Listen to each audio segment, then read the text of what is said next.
So when Drew Gibson first announced that he was starting his own disc golf company, a lot of people assumed that one of the first discs he was gonna make would be a Buzz clone. But here's the thing, they say that because Drew threw a Buzz a lot. But there's one thing that they didn't really account for or think about, and that's that the Buzz that Drew threw wasn't a Buzz. You see, sure, Drew threw a Buzz for a long time and he shredded with it when he was on tour.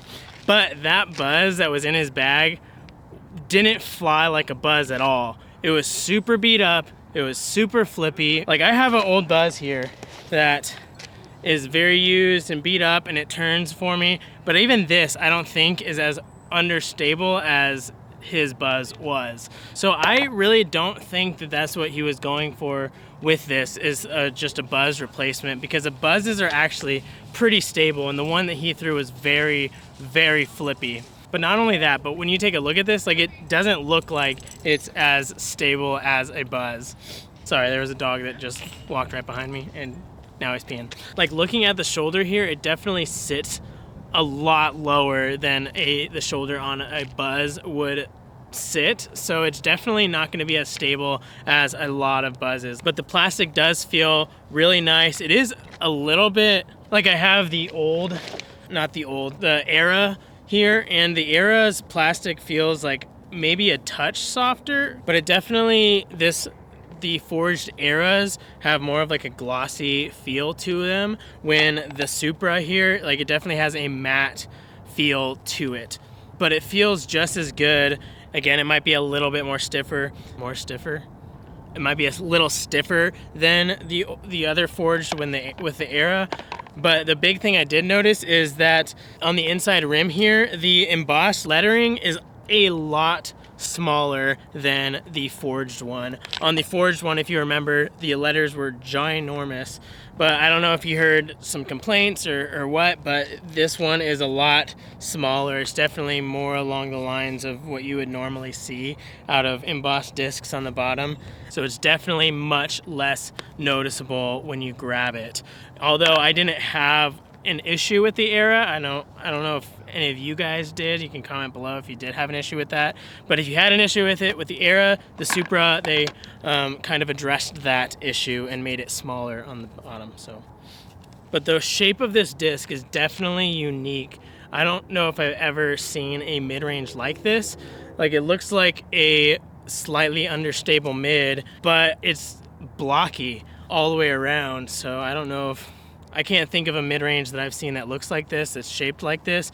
Again, in the comments, let me know if you have. I haven't though. So, but I kind of think that Drew is going a little bit more towards a beat-up Buzz to be closer to that beat-up Buzz that he had, because it was no longer, that was not a Buzz. If you bought a Buzz because he threw that Buzz, then you might have been disappointed, because that was not that was not a Buzz. I'm sorry.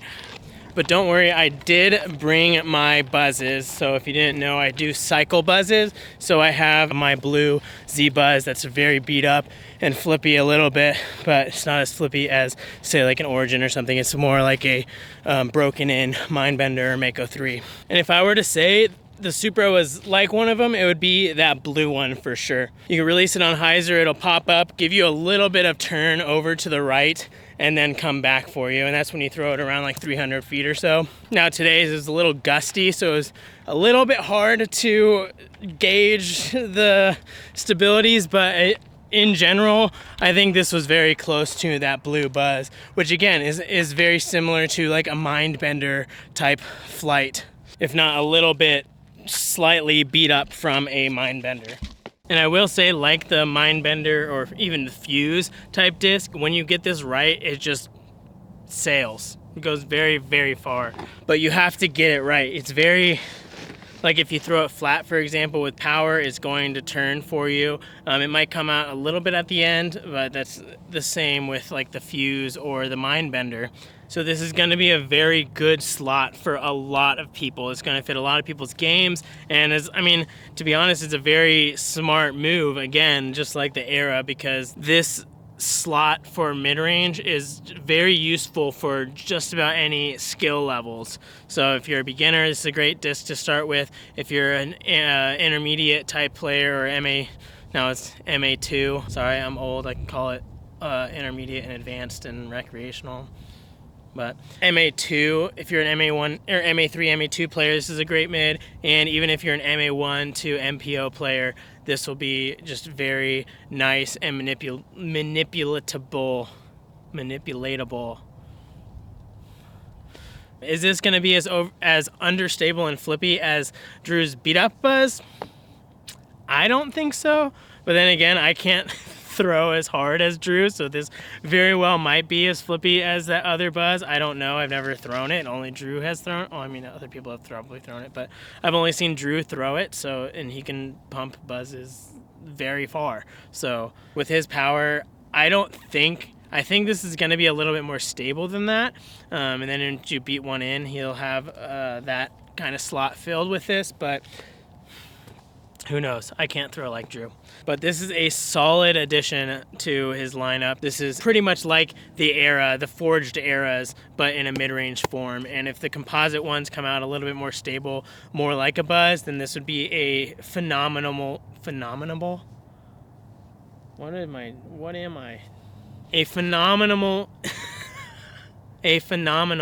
disc to cycle if that composite one comes out like a stable buzz. But let me know, is this disc interest you, or is it kind of like there's way too many options for this now? Because with the Fuse, Mindbender, and Mako 3, this is a very saturated spot in the market. But this is a great addition to it, especially if you like the feel, because it's definitely one of a kind. Let me know in the comments. Thanks for watching. I'll see you in the next one.